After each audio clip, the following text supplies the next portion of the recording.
My name is Victor. I am the occult technician, and this is Mind War. Mind War is sponsored by Victory Work Apparel. Use promo code Mind War. Join the Mind War today. Enlist at patreon.com/mindwar. Now, back to the show.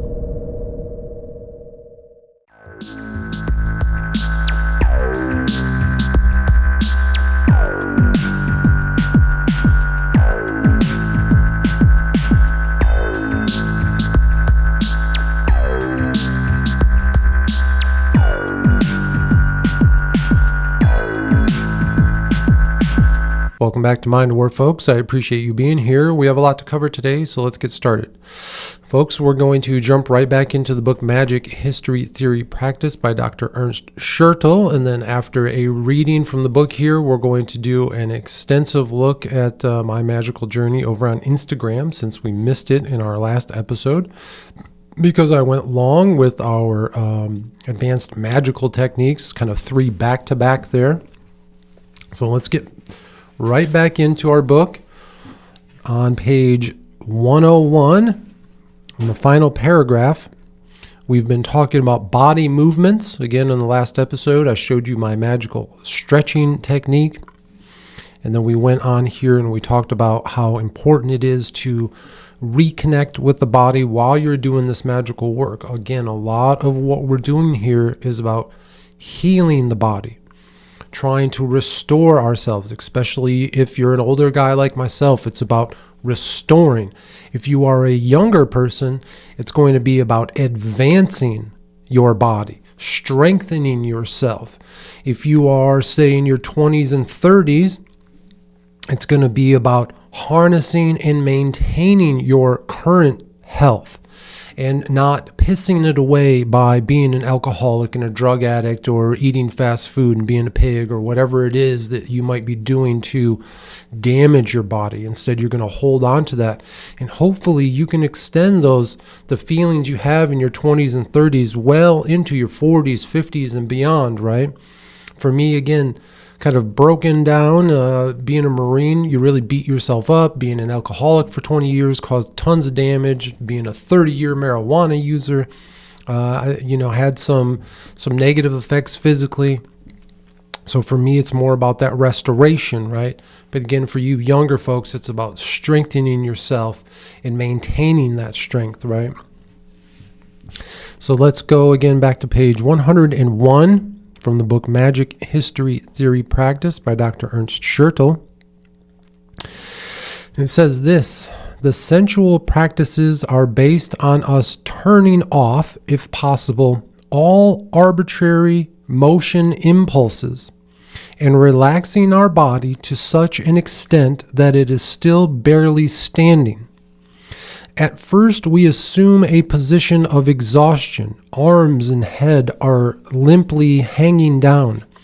The body is slumping down and is just about standing on the legs.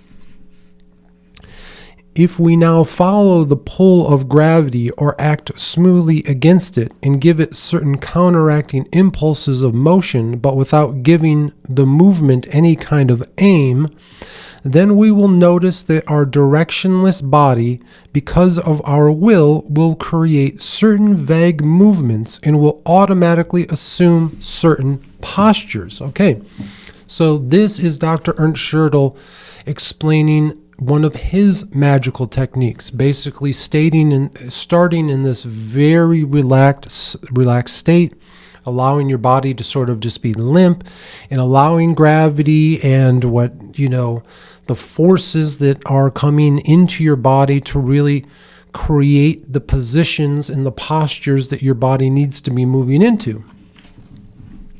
The movements themselves are at first of no interest to us. Our main focus of attention must be on the inner bodily tensions which are thereby occurring. Again, It's not only the tensions, but it's the releasing of those tensions, getting deeper and deeper into that hypnotic state.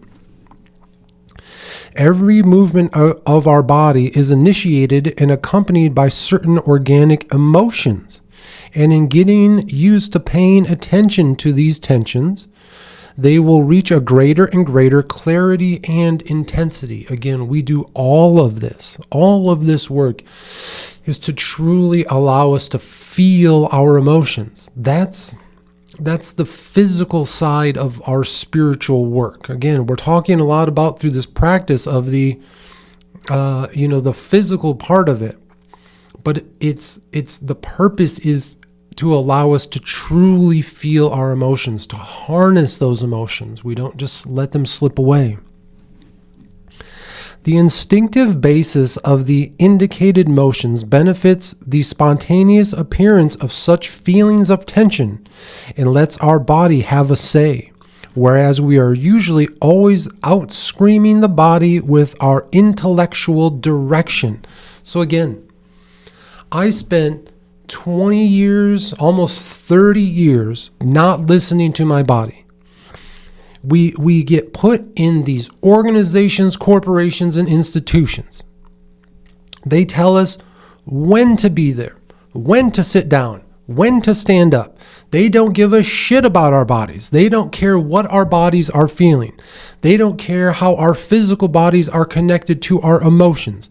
They only want us to intellectually say, this is your schedule, stay on schedule, you have to be. You know how many fucking days at work that I was so exhausted and I just needed to fucking lay down just for 15 minutes, maybe a half hour, and I would have just done such benefit to my health. But instead, literally with no work to do, I just couldn't fall asleep at my fucking desk.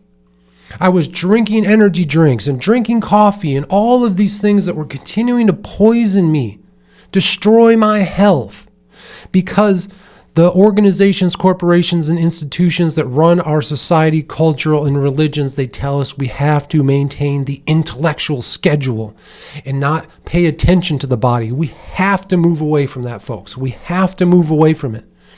We have to focus more on what is important to the body instead of destroying ourselves for their profit. In this manner, we will newly learn to experience our body. We will realize that it is full of sensations, which until then did escape us completely. And by way of greater and greater empathy, we will gain the ability to use it for whole new purposes. That's right. The empathy that you have is not only for your fellow man and knowing that they are going through the same thing, but you're going to have empathy with yourself. That's the most important thing here. You are going to finally have empathy with the poor body that you've been destroying because the intellectual side of you said, I have to go to job. I have to get this amount of money so I can live here and do this. And my ego says that I have to have all these things, all the intellectual nonsense in your life that drives your body, just drives you to push your body past its limits over and over and over again, breaking it until you hit a breaking point, right? No, we don't need to live that way anymore. There can be a balance. It's going to be a major theme of the new culture that we're moving into is balance, right? This idea of work-life balance. There has to be something there. And hopefully we can get there. In this golden era with robots and AI and all this shit, some of this mundane, profane work maybe will be set aside. We won't have to do it as much anymore, and we can really truly pay attention to our health more, because that health isn't, again, just for the body, it's for the spirit as well. In contrast to the tired and casual motions of these sensual gymnastics are the excessive stretching movements of articular gymnastics. The most important of these movements are those which are concerning the spinal column, because the spine is, as a result of its close connection with the spinal marrow, of outstanding importance for all somnambulant phenomena. Okay, so again, if if your spine is hunched over, if it's compressed, if you are having pain in your spinal column, oh man, I can crack the neck, I can crack the back, all that stuff, right? Stretch the muscles. If you aren't able to do that and you're feeling this pain and you're feeling all locked up, you're not going to be able to get into the state of somnambulance because the pain will constantly pull you out of it, just like I've told you with the Gateway Experience tapes. If you are in pain, if you're too cold, if you're too hot, if you've eaten too much food, if your legs are crossed and you start to feel tension on your ankles, things like that, all of that physical pain is going to pull you out of the psilocybin, hypnotic music, trance state, hypnosis that you're in. It's going to pull you out of your out-of-body experience and force you back into the physical because the pain will not let you leave. You have to understand that. You have to be conscious of that. We are doing everything that we can to be in a pain-free state, even if it's only 2 to 3, 4 hours out of every 2 weeks that you are actually not in pain. This is a way to do it. All of the techniques, whether it's the preparation process for the Gateway Experience tapes or your magical preparatory process, all of these things can help you get out of pain. And again, if you're only doing this work every 2 weeks, and this is your one time, twice a month that you're not in pain, one of the ways that's going to help is by, again, abstaining from the marijuana and the psilocybin throughout the rest of the time. If you're, like I was, constantly using these toxins, constantly being a stoner and stuff like that, again, I loved it. I miss it, right?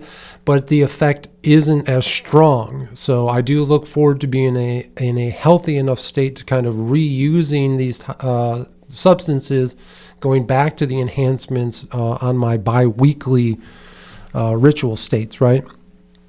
But again, the spine, make sure you are stretching. One of the things that I do before I came down here today, I have a pull-up bar upstairs here at the Mind War States.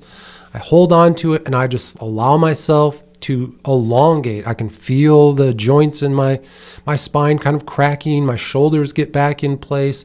It helps a lot. It really helps lengthen me so I'm not sitting here all hunched down, right? But instead kind of broadening myself out, feeling, again, stretching the neck, being back in a more natural position, right?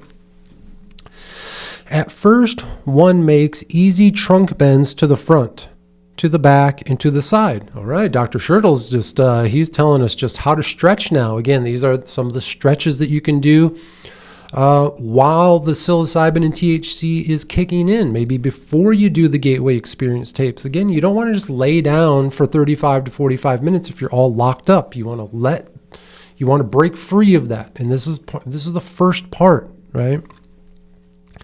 Next, one practices trunk circulations on a larger and larger scale. Finally, one kneels on the floor and practices the same things in this position. So you just get down on your knees and you're bending back and forth, going in your circular motion at your waist, right? Hereupon follow more intense overbendings of the spinal column. This is getting interesting, folks. With straightened knees and limply hanging arms, when we bend the upper part of the body forward until the palms of the hand, not only the fingertips, reach the floor. Most people can't even bend down and touch their toes. I can, not only through this work, but I've done this almost my whole life because I've always been into exercise throughout all the Marine Corps, everything. I've always been big on stretching. I can bend over and put my palms flat on the ground in front of me, right? And I can even stretch past that quite a bit. And it's because of the constant movement, constantly daily stretching, doing this work, right? Then one stands with the back in front of a wall. Okay, so now he's saying you're going to stand with your back in front of a wall, so your back up to the wall, bends the body bends the body backwards until the hands reach the wall, and now gropes the way downwards while one pushes the back forward. Okay, so now I think he's saying you stand against the wall, you put your palms like this, and you're kind of pushing your way forward while reaching your arms back. Okay, follow along here, folks. Possibly one even reaches the floor with the hands while being backwards. That is to say, reaches the bridge position, which in many secret orders, like the Rosicrucian order, had a mystical meaning. Folks, you're going to fucking love this, okay? So the bridge, again, you're standing there, you stretch all the way backwards till your hands touch the floor. I can't do that, okay? I'm an old man. I can't do that. I do have a yoga ball where I can simulate it. I would suggest getting a yoga ball. It's a great way to practice doing this. Now, why is this so important? Okay, not only did he say the Rosicrucian order says that this movement has a mystical meaning. What did I talk about before? I believe that Robert Monroe practices the secret mystical teachings of the Rosicrucian order. I think he was a Rosicrucian, and I think he was teaching us their techniques through the Gateway Experience tapes. I truly believe that. If that didn't blow you away, wait till you hear this. Remember the beautiful young woman that I lived with for a few years before I began practicing magic? Remember how I told you that she taught me magic through observation? She never told me what she was doing. And I don't think she was practicing the, mystical teachings of the Rosicrucian order. I don't think she knew that's what she was doing.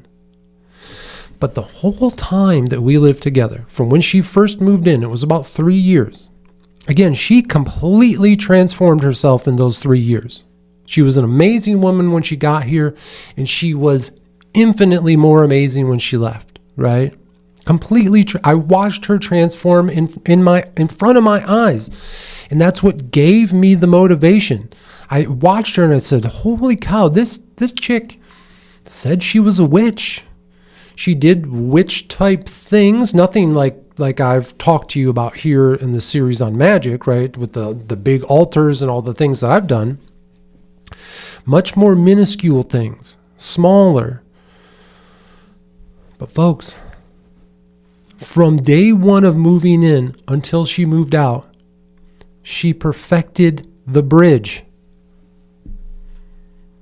I'm telling you, man, in the beginning, she could barely do it.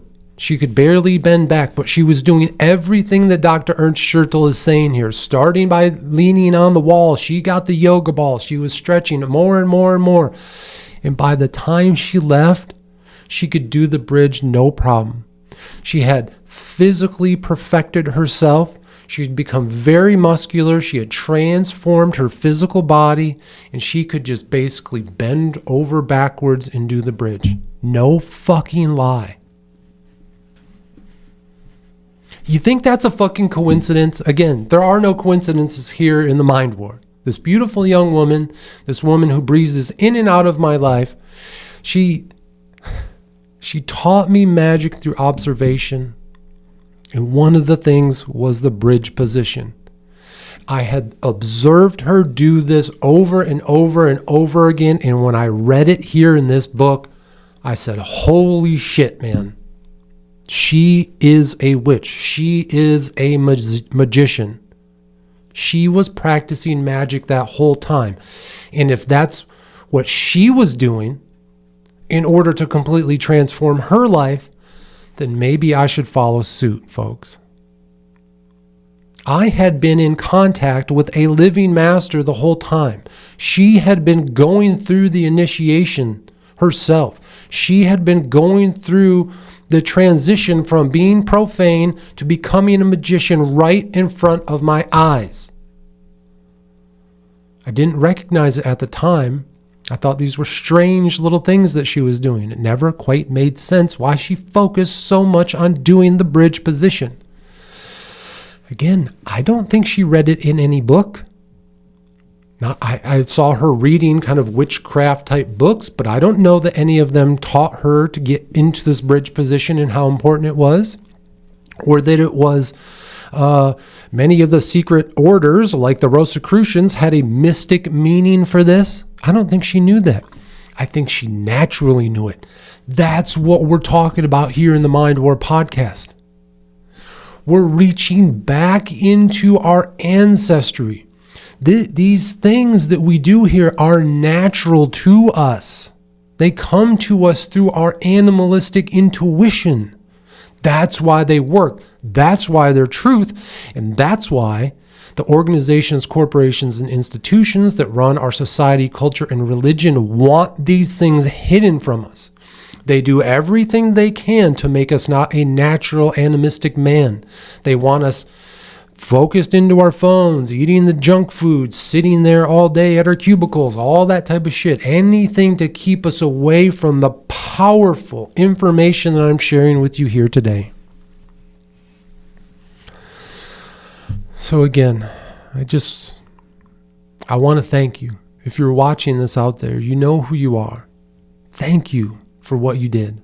I saw it. I saw your transformation, and you inspired me to become the man I am today. You told me on the way out the door, Victor, you need to do your shadow work. And I did it. And this is the result. I cannot thank you enough for your motivation, for your inspiration. You mean so much to me. I'm so thankful that you've transformed your life and become the person that you've become. I'm so excited for you and your future. Thank you again. The same is practiced with the knees, and similarly the joints of the feet and hands and hip are stretched too, in order that the body is gaining more and more flexibility. This flexibility exerts an important influence on the overall function of the body, increases the effective potential of inner body tensions, and is, from a purely technical point of view, necessary for the easy execution of certain concentration postures. Okay, so again, if you look at a lot of yoga positions, you can't just start from day one getting into these more advanced and complex yoga positions. You have to start slowly. Again, just like my friend.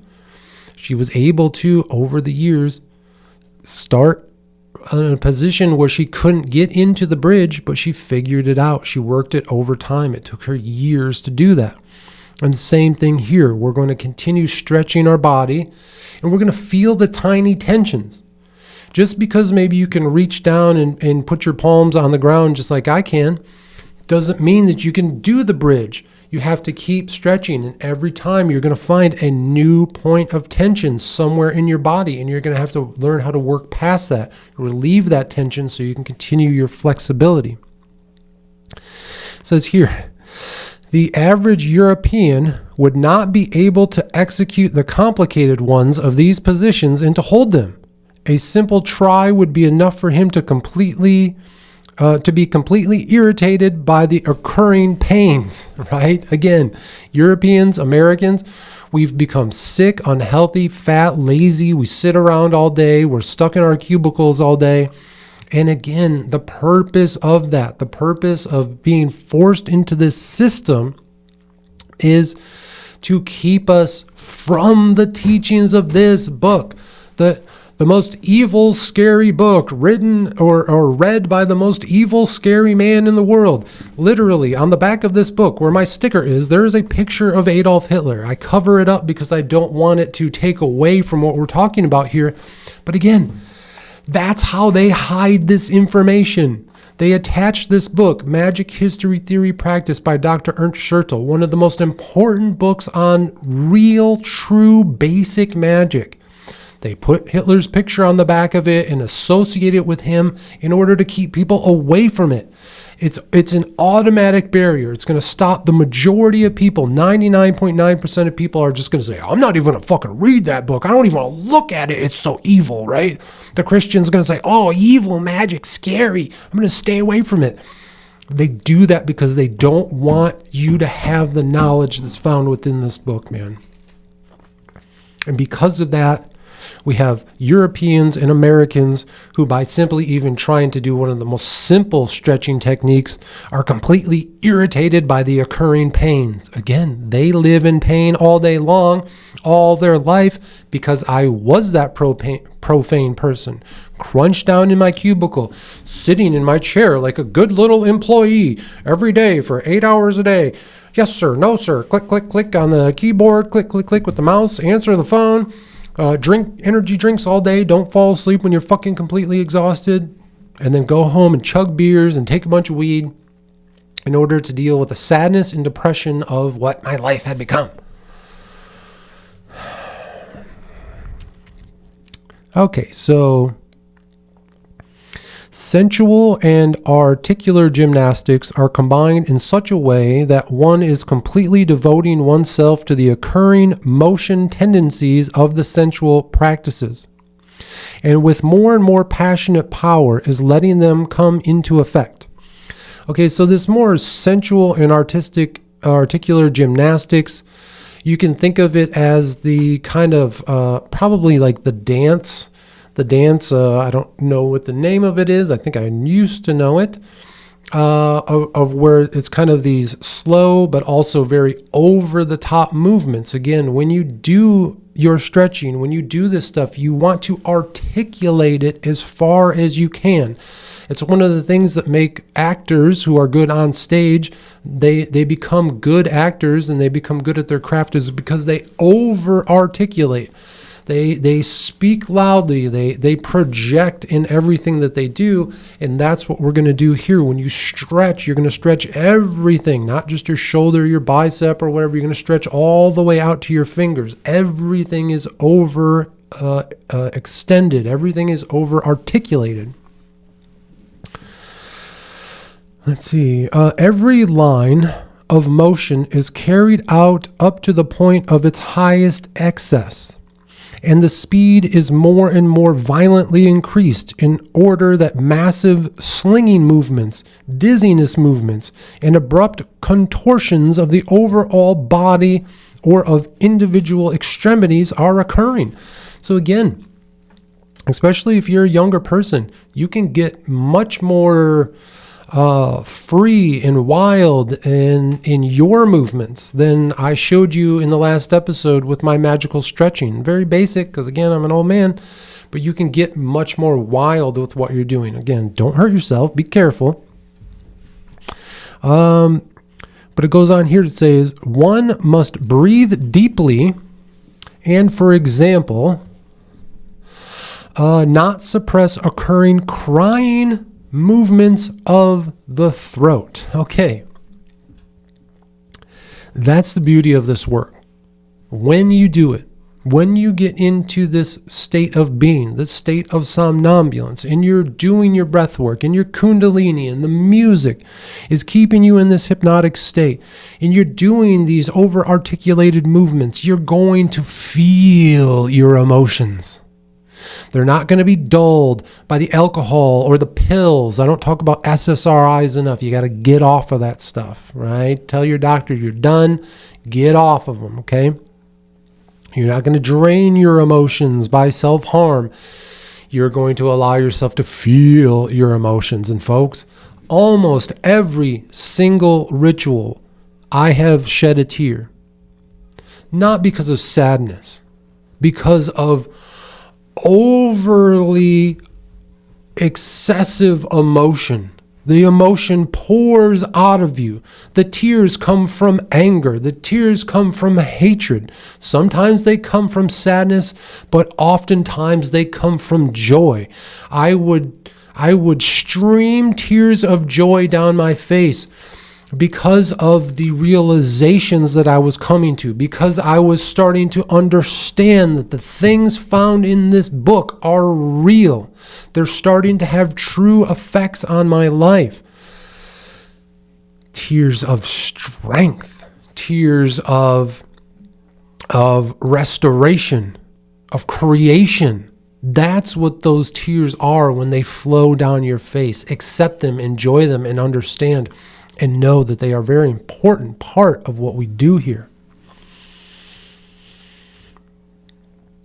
As strange as all this may seem, we have to remember that all of the so-called acrobatics of today, which can be seen in circuses, originated from old cultic practices and therefore represent occult magical gymnastics.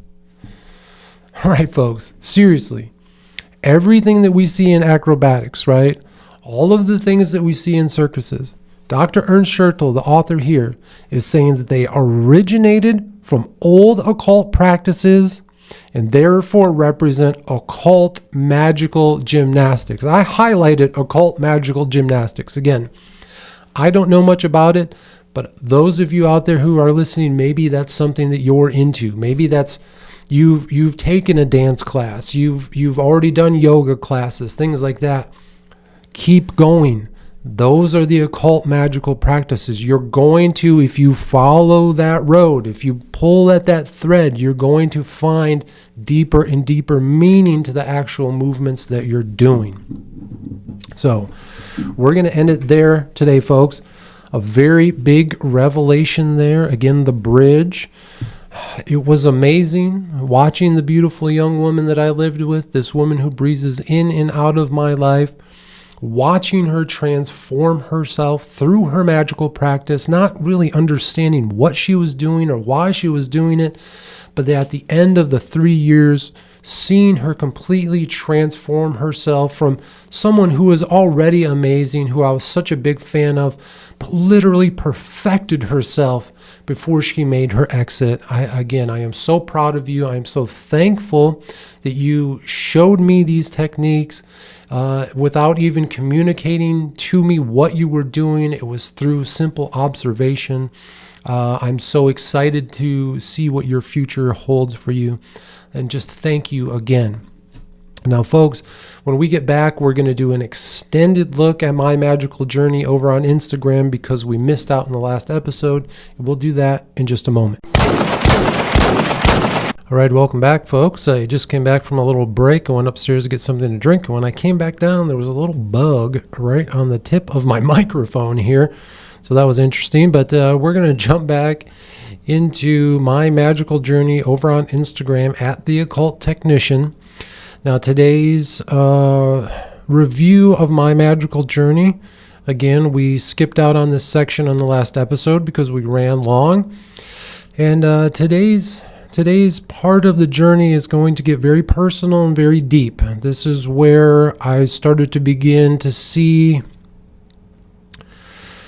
maybe not the effects of my magic, but really the true power that lied in my magic. Things started to really change in my life, and we're going to talk about that here. So we're going to, again, go over to Instagram at The Occult Technician.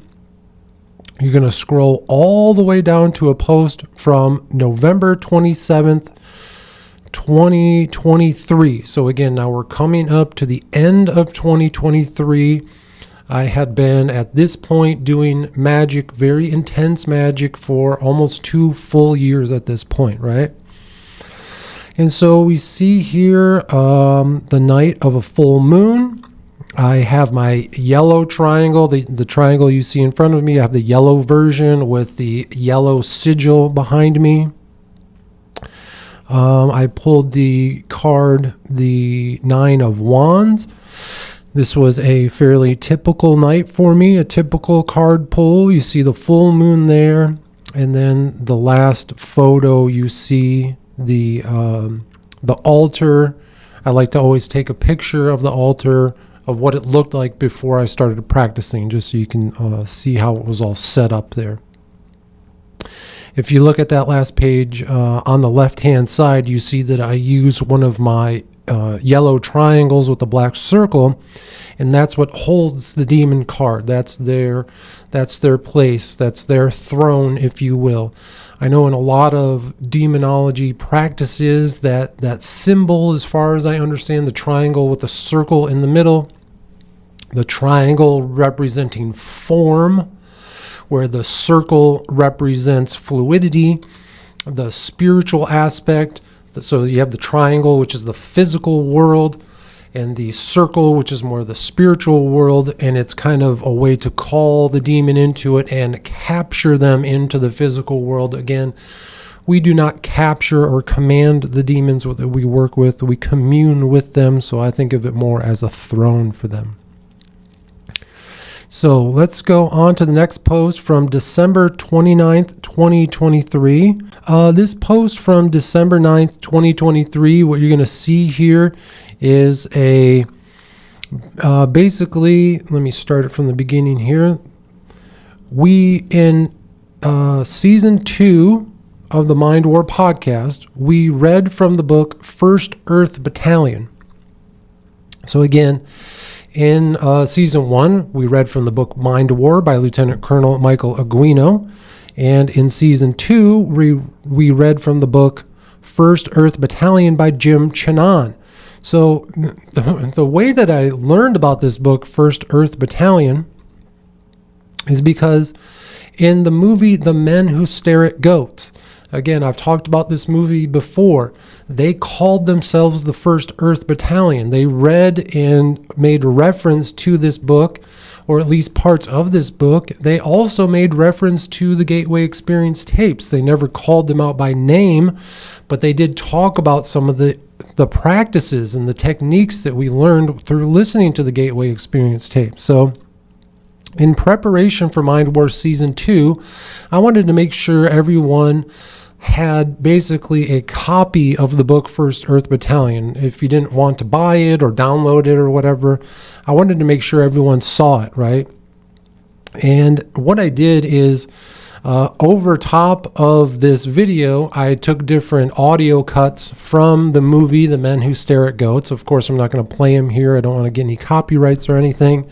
But there is, in the beginning, I think it's George Clooney's character says, sir, don't worry, we're Americans, we're here to help. And I always thought that was so funny. Americans always stepping into into places saying that they're here to help, and all sorts of wild things ensue. We also hear in the audio there that the main character played by Jeff Bridges, who is kind of the guru, the leader of this First Earth Battalion.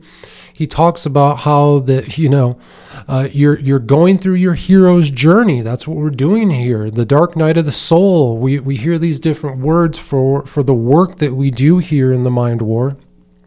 And he says, listen, our platoon here, our First Earth Battalion, it does not exist. No one knows who we are. And again, I liked to, through the Mind War podcast, kind of play on that, right? Again, I've talked about finding your group of like-minded individuals who are close to you, creating your own First Earth Battalion, if you will, in order to practice the Gateway Experience tapes together, in order to practice magic together. This can also be thought of as your coven, right? And I would love to know, and I'm sure it's all classified and all that stuff, but if the military still has their own First Earth Battalion. So again, this was sort of a promo leading up to Season 2 of the Mind War podcast. So we're going to go to our next post from December 9th, 2023. Let's see here. Again, we have Uncle Vic here. He is, again, talking about the upcoming season for Mind War Season 2. I'm going to listen here for a moment and see if there's anything that I can take from this to share with you, so bear with me. All right, folks, so that was basically, again, that post from December 9th, 2023, titled Mind War Season 2. That's Uncle Vic. Again, Uncle Vic is basically coming out and doing an advertisement for Mind War Season 2. He talks about how we've joined the Kill Podcasters Network, talked about how we're going to be going through the book First Earth Battalion, and that the purpose of our work there in Season 2 was really to gain some of the very interesting insights from the book First Earth Battalion. That's a fun season. We really get into some wild things there. The next post is December 10th, 2023. I'm going to watch through this real quick. Let's see what it says here. Okay, so our post from December 10th, 2023, I came out and again, just more of a trailer for season 2. Again, I talk a lot about joining the Kill Podcasters Network, right? And talk about where to find the website for them and all the work that we were kind of collaborating on at that time. So again, yeah, that was just another trailer for season 2. Again, bringing more aspects of the Kill Podcasters Network in, again, introducing some of the other shows, really showing that collaboration. And then, so we move on to December 12th, 2023. This is a new moon tarot card pull. We see the blue sigil there. In the next few cards there, we pulled the card for Marax from the Goetia Tarot card deck. He is the 21st spirit of the Goetia. He is a great earl and president and appears like a great bull with a man's face. His office is to make the magician very knowing in astronomy and all other liberal sciences. Also, he can give good and wise familiars, knowing the virtues of herbs and precious stones. He governs 30 legions of spirits. So again, if you find yourself studying astronomy, one of the things that you're going to do during your studies is you're going to call upon Marax, right? You're going to have his sigil with you. Maybe if you have an idol of Marax, you're going to show your reverence and commune with him during your study of astronomy or other liberal sciences. All right, folks, our next post is from December 21st, 2023. This one's titled Mind War Season 2 is now available on YouTube and Spotify. Link in my bio. It's called Working Towards the Impossible. I haven't been updating the Spotify account with the Mind War season on Magic. I believe I have all of the Gateway Experience Tapes series up there. I do plan on uploading all of the episodes there, folks. I just need to get my lazy ass in gear and get it done. So I apologize for not getting that done, but all of the episodes are on YouTube right now. So again, this episode starts with a description of hate, what the word hate means. It talks about, there's audio from Lois Griffin from Family Guy talking about the importance of hate. Hate is just as important as love. Hate gives us motivation to face the things that are coming against us. If you love things in your life, you also hate things. You hate anything that would take away that love from your life, that would threaten or endanger it. It's important to hate things, okay? Righteous hate that is focused with purpose, not just over-the-top hatred for all sorts of nonsensical reasons, right? And so again, this was just sort of another trailer almost for Mind War Season 2. And next, okay, so now things are going to start getting deep here. So the next post is from December 26th, 2023. This is the last full moon of 2023. And you can see there that the triangle that I have is the blue triangle. The sigil that I have is a blue sigil. And this is the night of the cold moon. So the next picture there, I have the tarot cards and I have a candle there. And I pull the death card. We see on the fourth picture there the definition of the death card, what it means. And then the final and fifth page or post picture from this post is of the altar. So again, I want you all to remember that the card pull from December 26th, 2023 was the death card. So now we're going to go to the next post. This was from January 1st, 2024. And basically, I pulled 4 cards for the new year. This was a New Year's Eve tarot card pull. Each of the 4 cards represent each of the seasons.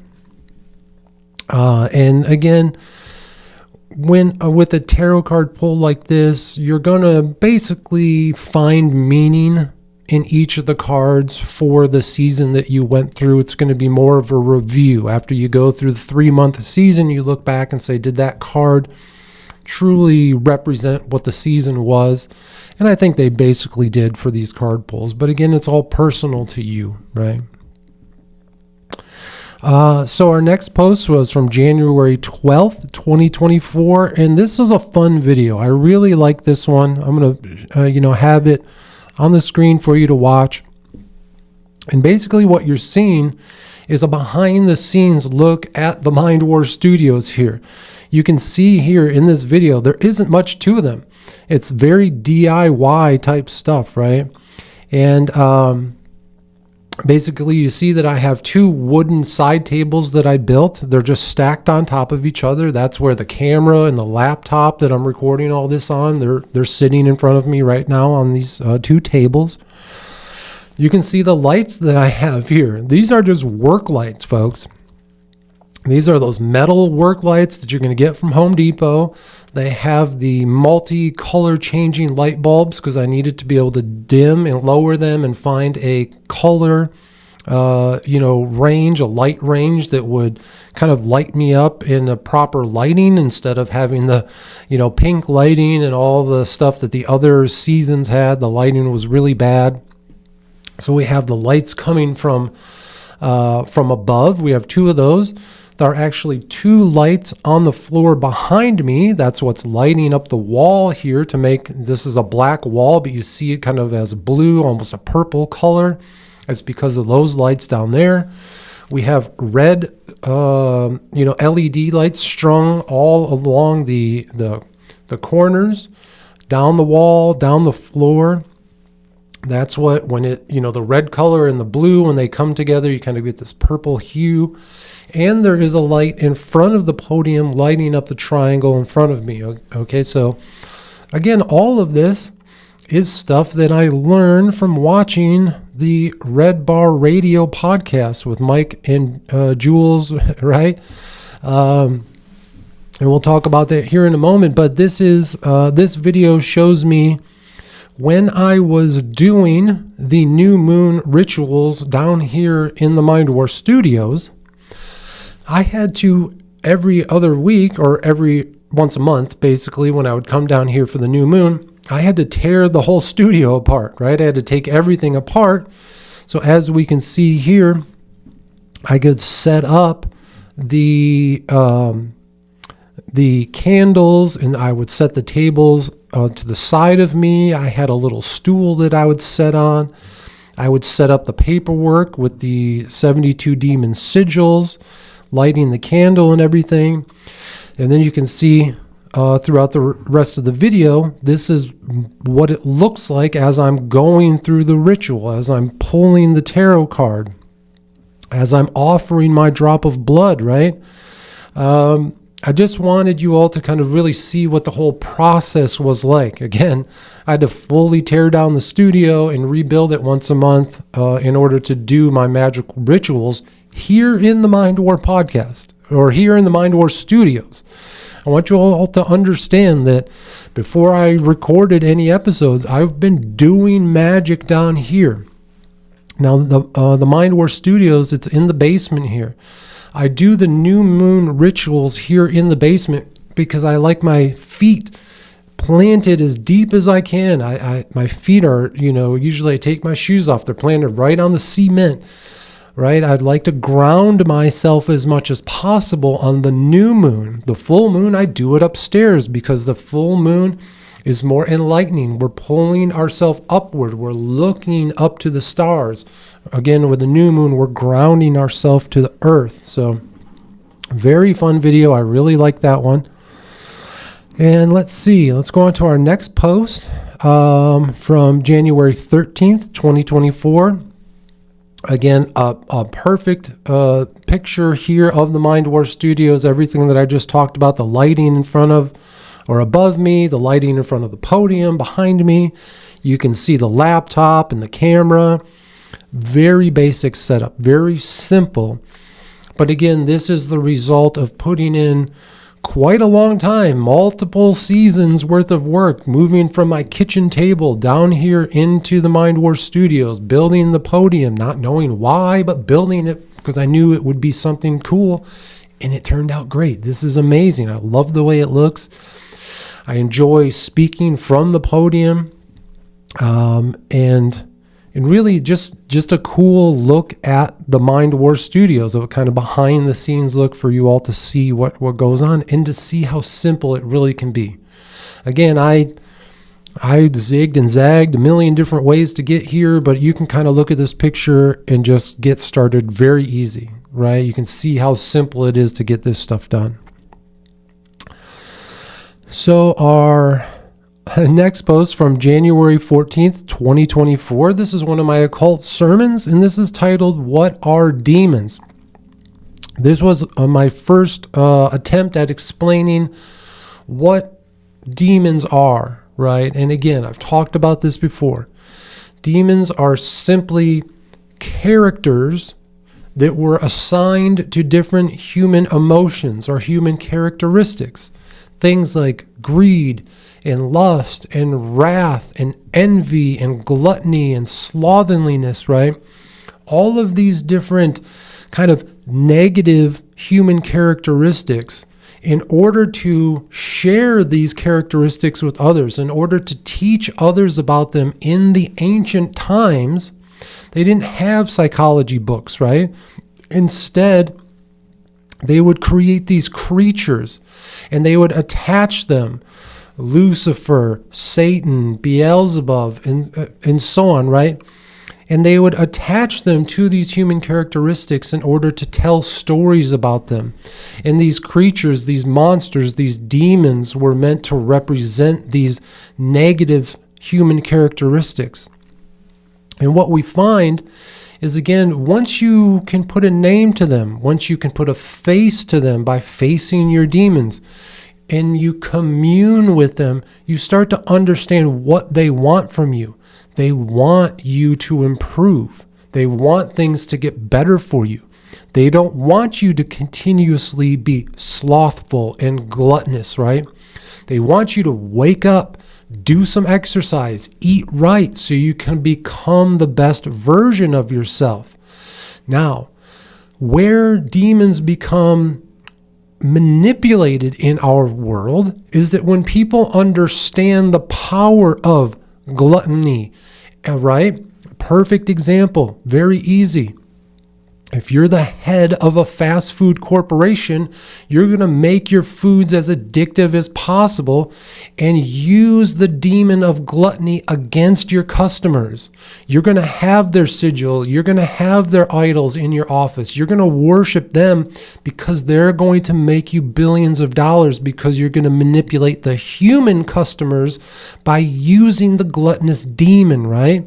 Again, you don't have to let the organizations, corporations, and institutions you allow the demons to take over. You have 100% control over them, but you have to gain control of yourself. And you do that by not being gluttonous and not being slothful, right?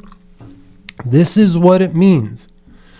Stop being afraid of demons. Again, like we've always said throughout this podcast, everything that we're talking about here, it's all called evil. It's all told that we're supposed to stay away from demons and demonolatry and all that stuff. But what have we found? What have I been sharing with you from the very beginning?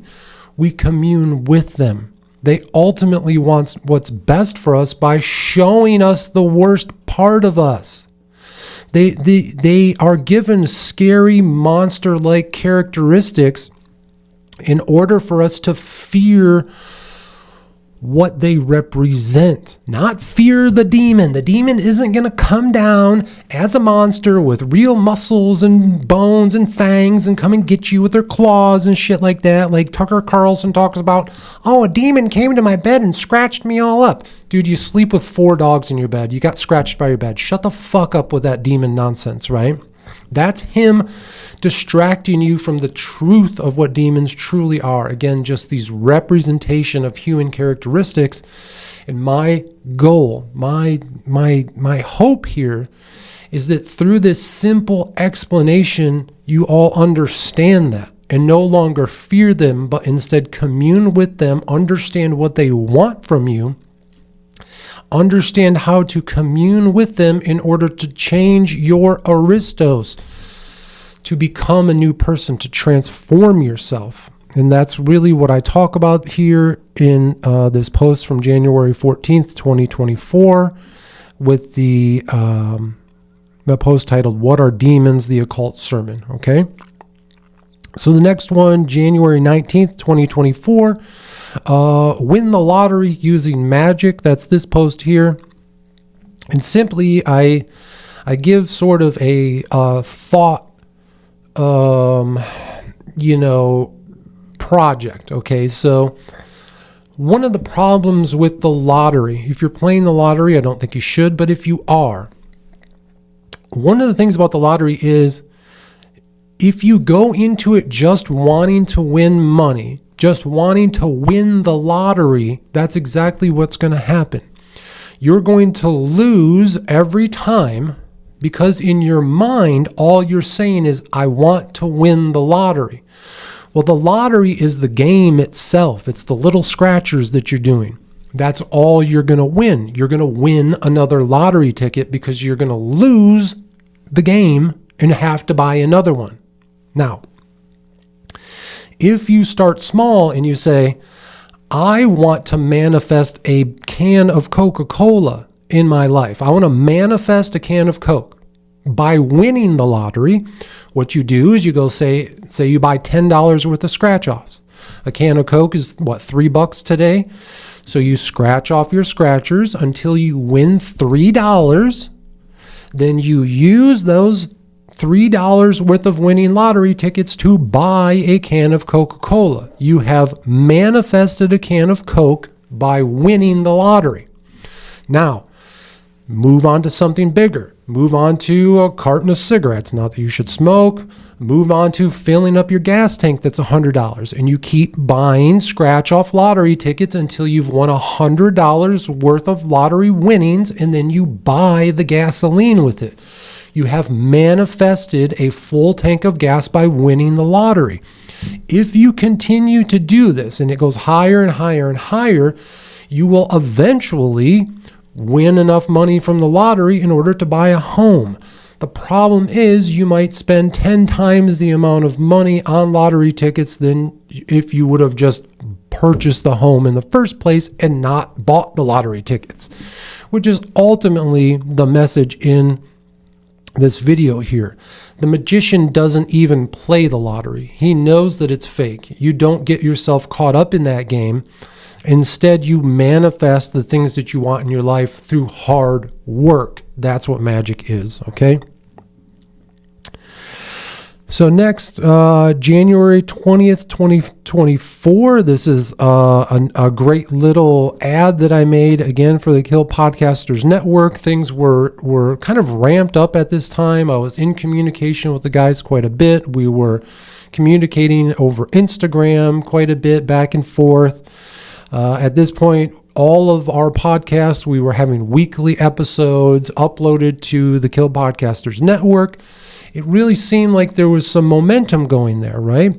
It seemed like we were really moving forward. But again, ultimately, it got derailed. And it got derailed for a purpose. Remember, a lot of what I was doing with the KPN network, with the Kill Podcasters Network, was out of ego, thinking that I wanted to be this big podcaster, thinking that I wanted to sell t-shirts for a bunch of other podcasts. This is what my ego told me that I should do. But only when the Kill Podcasters Network fell apart did I refocus on what was important and begin the series on the Gateway Experience tapes, which again, as you all know, was very profound in a year-long series that ended in the death of my mother. One of the most prolific, dynamic, epic stories ever told in podcasting. That's what I needed to do. I didn't need to get caught up with the Kill Podcasters Network, trying to be this big, podcasting group, because we could have done some real damage to podcasting. We, very talented guys, very smart. If we would have stuck on the trajectory that we were at, we would have, easily, I think we could have been very popular as a network, right? Going and doing interviews on other podcasts, things like that. I think we could have really made something there. But that's not what the purpose of my work was. Again, it was only once the ego was crushed and faded away did the truth of my work start to come out. So the next post is really where the downfall of the Kill Podcasters Network begins. So this post is from January 23rd, 2024. Okay. Interesting post. So basically, what I talked about here is, just like I said earlier, I showed you the makeup of the Mind War Studios here. And so on one of the episodes, I believe this was still in episode 2, I took just a quick minute and I wanted to give thanks to Mike and Jules over at Red Bar Radio. Again, one of my favorite shows. I've always been a big fan of comedians, and then when I found Mike Redbar, who was really an anti-comedian in a way, the funniest guy in comedy, but he basically just made fun of comedians. He broke them down and talked about how ridiculous and bad they really are at their jobs, right? And so one of the things about Red Bar is the studio is amazing, right? And we saw that, and I talked about how I painted the background black because I looked at his studio, and you have to start with darkness and work your way forward. We have multiple layers of light, like I talked about in this episode, because I looked at his studio and I was like, oh, this guy has lights everywhere, as if it was a play almost. He's setting up a stage, right? And so I took that to heart and I said, these are the changes I need to make to the Mind War Studios in order to get this beautiful visual that you have here today. Again, very interesting. I made this video and I sent it to Mike Redbar. And we'll talk in a moment about what happened. Now, here's where things get very personal with the tarot card pulls. Here's where things get very heavy. The post from January 25th, 2024. So, you see there that I have my California triangle. I have the white, red, and green triangles there. I have the black mirror with the candles. The next post, I pull the Page of Wands. We're going to remember that for, I believe, the next episode. We'll go deeper into that. You see there the reflection of the California triangle in the black mirror.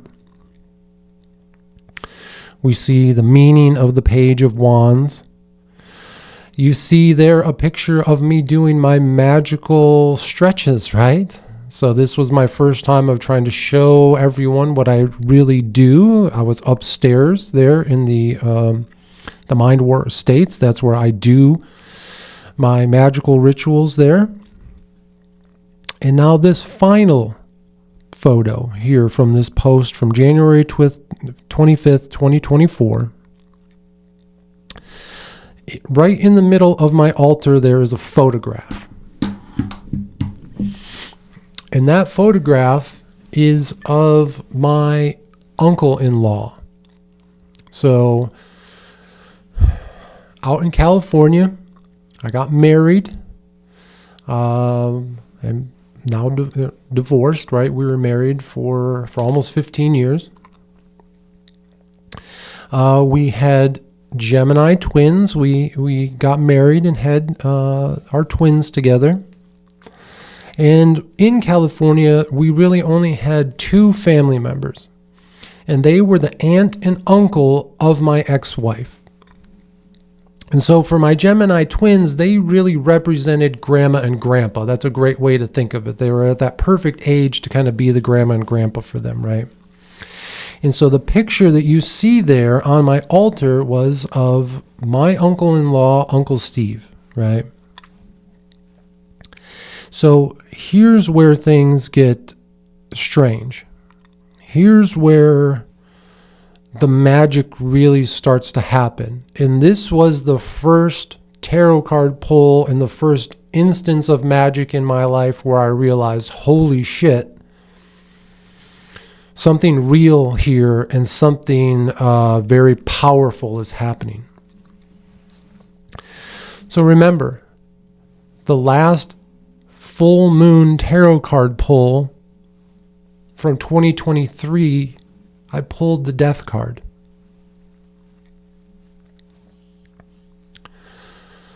Two weeks after I pulled the Death card, I got a phone call from the Gemini twins. They told me that Uncle Steve had stage 4 liver cancer. Now, I've talked about this before, but Uncle Steve was an alcoholic most of his life. Just like with Mother Mind War, she was a cigarette smoker most of her adult life. And I know this sounds very cold to say, but if you smoke all your life like my mother did, you will die of lung cancer in your early 70s. That's exactly what happened to her.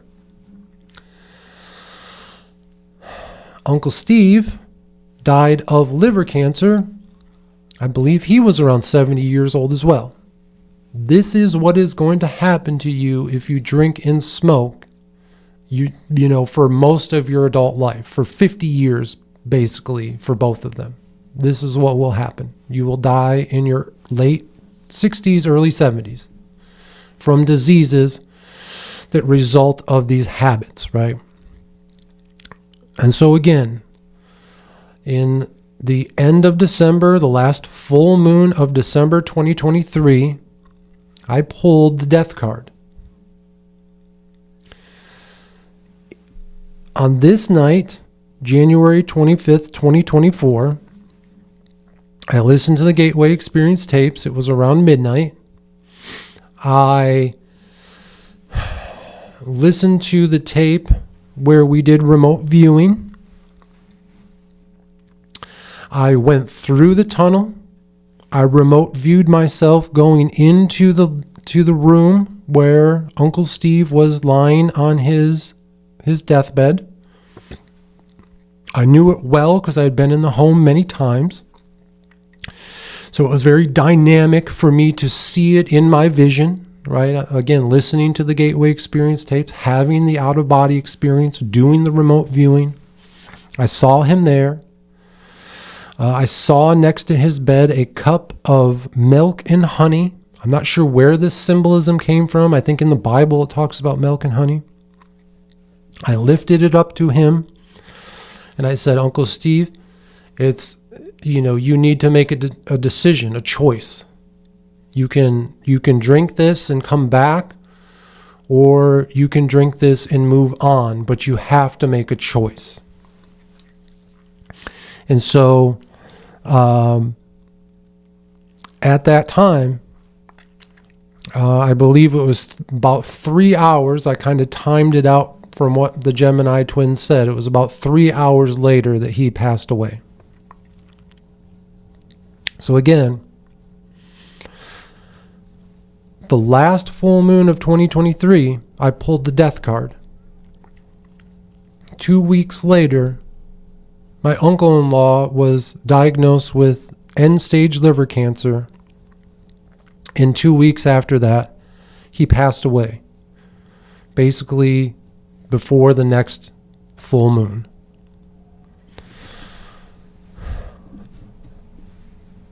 Again, coincidence? I think not, folks.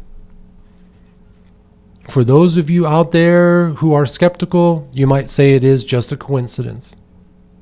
But here in the Mind War, the Mind Warriors, Citizen Samurais, Guerrilla Gurus, and Warrior Monks, we know there is no such thing as coincidence in the Mind War. I fully believe that I was tapped into the cosmic dynamic forces, the absolute, the universe, God, whatever you want to call it.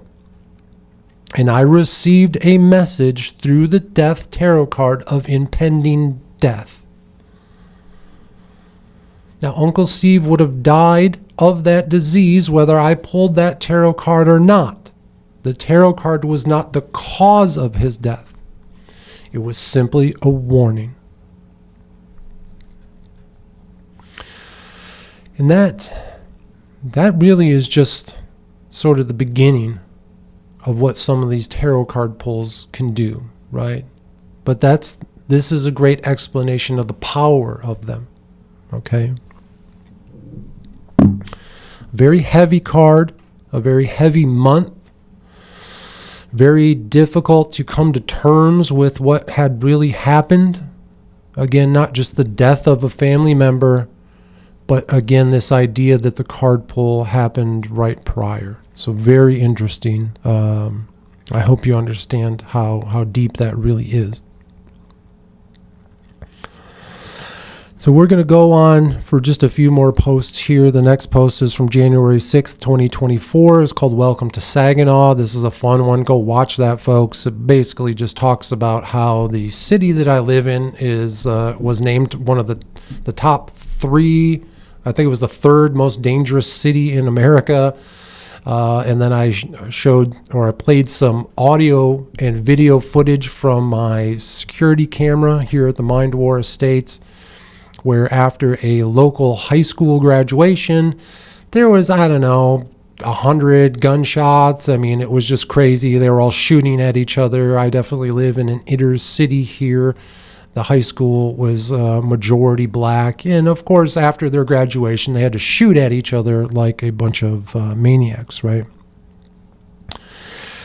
Okay. So this is the final post we're going to look at today. This is January 29th, 2024. Again, what we're seeing here, this one's titled, Red Bar Endorses the Mind War Podcast. So again, just a few posts back, just a few days prior to this post, I made the video thanking Mike and Jules over at Red Bar Radio for their inspiration on really upgrading the Mind War studios here. I sent that post to Mike as a DM on Instagram. And 3 days later, Mike went live for an episode of Red Bar Radio and played that video on his episode, on his show. Now, folks, again, Red Bar Radio, probably one of the most prolific comedy podcasts out there. It is esoteric and occultic in its own way. It's amazing. I implore you, if you are interested in anything comedy or influencer-wise, you got to watch Mike Red Bar. It's a hilarious show. You never know when it's going to be on. That's kind of the occult side of it. But to have him play that video just 3 days later, after making the video, focusing on the video, and imagining it, seeing it in my mind, literally the thumbnail that I made for the post from earlier, where I said, thank you to him and Jules for motivating me to upgrade the studio. It literally became exactly what we saw on the episode. Me on Mike's television, sitting here at the podium with the logo in front of me and the sigil behind me, exactly as I had planned it, as I had envisioned it, as I had manifested it. 3 days later. Absolutely amazing. And again, this is another beautiful example of how magic works. Now, for me, Again, in season 2, we were doing a lot, again, working with the Kill Podcasters Network. We were really kind of doing guerrilla marketing with comedians. We were kind of going after comedians and just trying to make waves any way that we could. This was the culmination. This was the peak. This was the top of the mountain here. Getting my video played on Mike Red Bar Radio. I mean, come on. I was left speechless. Where else could I go from there, right? I was so excited. I made this video saying, look at this, look at this. I was on Red Bar. Here we go. I was so thankful to him. This video is kind of embarrassing to look back at now, but I was so excited about it. I sent it to the guys over at Kill Podcasters. Most of the guys came back, holy shit, dude, Victor, what the fuck?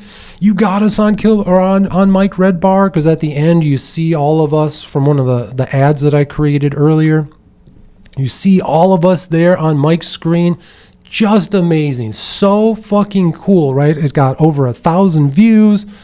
It was so fun. It was so awesome to see that happen. Again, most of the guys were so excited, except for one of them. One of the guys at the Kill Podcasters Network, who was, I had kind of given him the moniker of executive producer of the Mind War podcast, again, just to kind of allow us to really make it look like our network was growing and that we all played a part in each other's shows, right? He was a huge Red Bar fan for quite a long time. But one of the things with Red Bar is you really can interact with them, through Facebook and stuff like that. And so one of the guys at the Kill Podcasters Network, again, a huge fan of Red Bar, but I guess he had some kind of falling out with him where he didn't like the show anymore. I don't know. I don't know what the fuck it was all about. But when I sent him this video, he sent me a nasty message. How can you go on the show? I can't believe you did that. You talked about wanting to make shirts for him. That's a conflict of interest. You're part of Kill Podcasters Network now and all this nonsense bullshit. And I go, wait, what? What the fuck are you talking about, dude? Conflicts of interest. You start using words like that with me, and now my professional side kicked in. No longer was being part of KPN like this cool, like, hey, we're just a group of guys working together. Now it's business. So I was so upset about that. I was so upset that that's how I was treated, that that's how I was talked to, especially by a younger guy. That really pissed me off, right? And so I talked to the guys over at KPN. I said, listen, here's the response that I got. I don't like this. If we are going to move forward in any type of collaborative work, we're now going to have to sign contracts. We're going to have contracts for our work. As collaborators, you're going to have to contract with me to sell t-shirts on my website, all that sort of stuff. And now it became a business. And so it was no longer fun for me. I spent some time looking in how to create these contracts, and I was reading them out and I was typing them up and everything, and I hated it. I thought, this is just fucking work, man. I don't want to do this. And so ultimately, I said, you know what, guys, I'm done. I'm done with the Kill Podcasters Network. I think we've come to an impasse. I don't want to put this type of work into my art. I don't want it to become a business. And so ultimately, that's when the Kill Podcasters Network began to fall apart. And again, we saw Mind War go on to do a year-long series on the Gateway Experience tapes. Again, one of the most epic stories ever told in podcasting. Absolutely amazing. We saw Izzy and Griffin. He left Duh Heads and the other things he was working on. He went and is doing amazing things. He was on Tinfoil Hat with Sam Tripoli. I helped him figure out how to do that. And he's making amazing content right now. He's freaking blowing up, right? But what we saw was American Death Camp and Piss Magazine. They just faded away.